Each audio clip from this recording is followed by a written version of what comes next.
Sociologists tell us that the best way to evaluate a culture and a community is how they teach their kids and how they treat their seniors. Hello everybody, I'm Mark Thomas and you found Uniquely Bristol. This show looks at the small town values and the hidden gems of Bristol, Connecticut. It's brought to you each month on Nutmeg TV by the Bristol Development Authority, the BDA. Today we're looking at the All Heart City about how we educate our kids and take care of our elderly. Most development happens early on in our lives. That's why making the right environment for young kids is critical for their success. That's where the School Readiness Council and the Bristol Early Childhood Alliance comes in.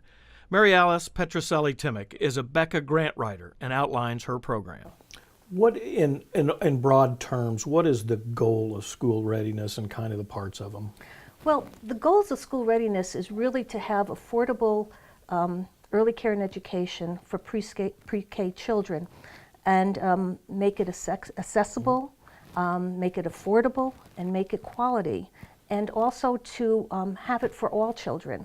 One thing about school readiness is a lot of times people think that it's only for low-income families, and that's not true. School readiness, it's called the 60-40 split. Okay. 60% of the families or the children have to be at or below 75% of the state median income, and the other 40% can be of any income. And the reason being, and the whole concept of school readiness is all children should be together. And school readiness, if you just served only low-income children, these school readiness programs would not be able to survive because parents pay on a sliding fee scale. So you could have a parent that pays $8, right, and you could have a parent that pays the full rate of $275. Wow. But the whole concept is when it all comes together, the program has enough money to be a quality program, and families and children all learn from one another. So you said earlier that it was originally funded by the Department of Education and Social Services. Now it's really from the Office of Early Childhood. Correct. Any changes with that, or what kind of differences were there, or are there now? Well, the whole idea, and it came to being about 5 years ago, 2013, the concept is really a great concept because everything that has to do with early care and education is now under the Office of Early Childhood. In the past, the education part was under the SDE. Mm-hmm. Those serving low-income children, the care for kids, that was under DSS. Licensing was under the Department of Public Health. So when you have all these different agencies working with one program, it makes it pretty confusing. Sure. You know, and let's take, for instance, the Department of Public Health and licensing. The concept of licensing is, yes, to go in and license a program to make sure that they are in compliance, but it should also be a teaching tool. You know, they shouldn't go in with, I gotcha. They should go in with, okay, we've noticed this, now how can we help you correct that? And that's what's happening now. That it being under the Office of Early Childhood, everybody is on one page of what our goal is to serve children. The Bristol Early Childhood Alliance, you know, and the School Readiness Council, what's the main difference between those two?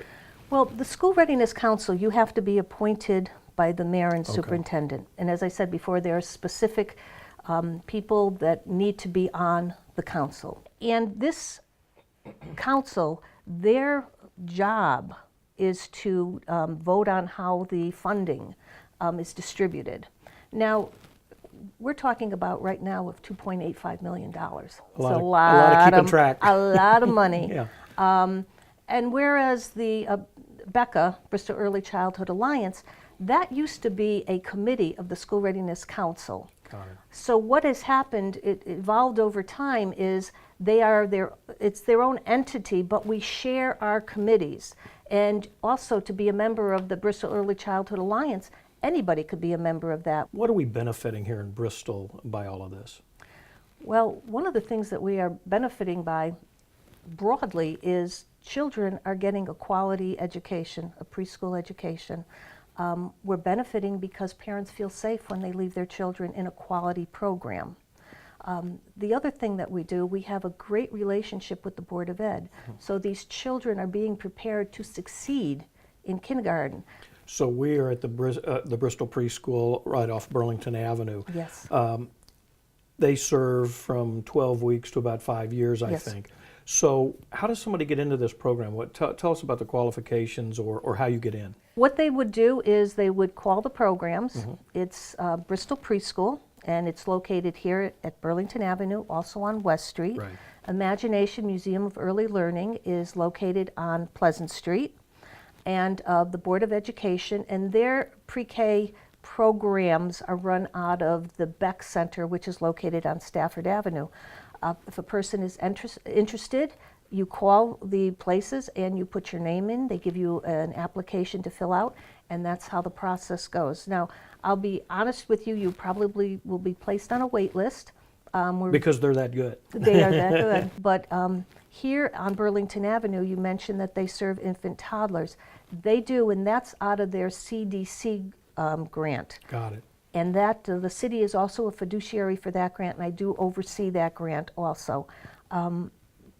But they have a very long wait list because it is a subsidized program for infant and toddlers, and that's unheard of because infant toddler is a very high cost program. It sure is.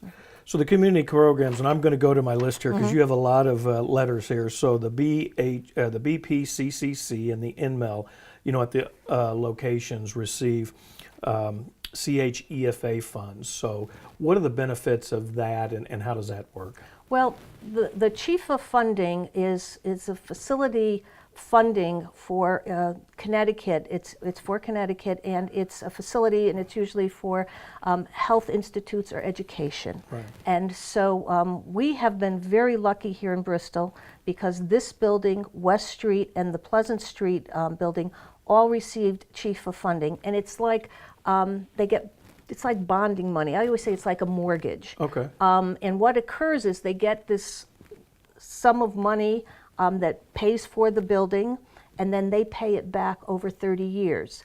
And in the case of the Imagination program, they have what is called the Chief of Intercept. So every month when they get reimbursed by the city, myself, the state automatically takes back the money that for their Chief of Intercept. And the same with Bristol Preschool, only their money comes out of their CDC grant. So I say to people, it's kind of like a mortgage, a 30-year mortgage, and it allows a nonprofit to be able to afford a building like this and which is amazing. Yeah, it is, and repurpose buildings, which is so beneficial for the city of Bristol, and be able to pay for it in a reasonable amount.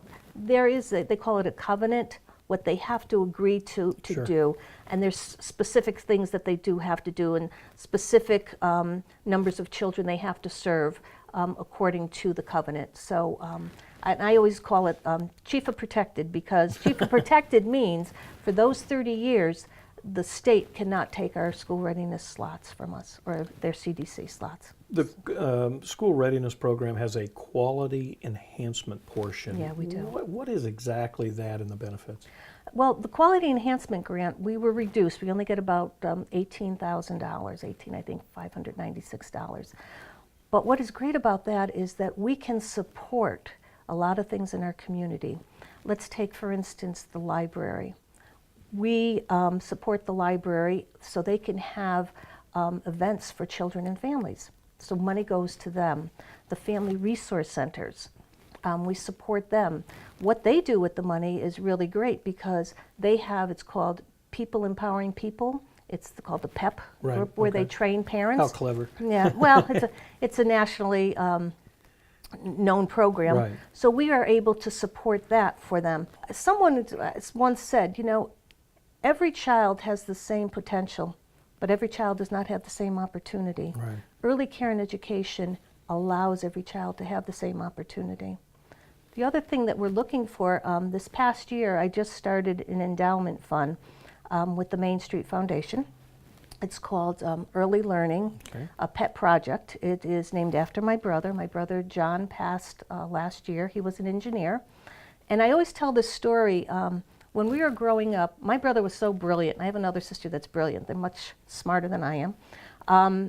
they used to make play so entertaining and educational. My brother used to build rockets, and we used to launch rockets at the park, and he used to be able to take apart a television and put it back together, and just, amazing. And I always say they raised my IQ points by at least 10 just by hanging with them.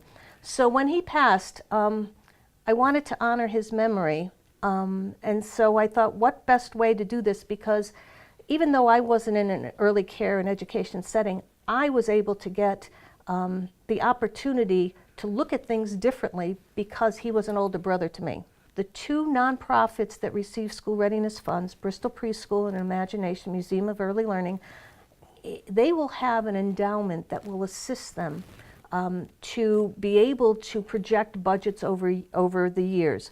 One thing people don't realize is school readiness programs have to take the money they receive that year, the parent share, the care for kids, and the school readiness reimbursement, and they have to spend that within the year. So they're never allowed to save money. Stockpile, yeah. Yeah, they're never allowed to do that. So how would that be? Think about that. If you were never allowed to save money in a bank account, and how would you figure out how you're going to pay your bills next year, how you're going to pay your mortgage if you can't save for something? And that's the predicament they're put in. So this will allow them to, at least on a yearly basis, know that they have a pot of money that they can depend on. You've dedicated much of your life to this. What a great tribute to your brother. No wonder Bristol is the city of all heart. You are so correct about that. Now, if they want to know more, is there a phone number, or should they just go online like you mentioned? Well, we have, quite honestly, because we are in partnership with the Becca program, Making Bristol Better is a website that they can go on. It's on the Facebook, and it shows you everything that we do together. It's got to be so satisfying. Here we are in April. We're starting to plant our seeds, and the things that you're doing right now, you watch them grow, and it's going to affect, Bristol residents for decades to come. Yes, it is.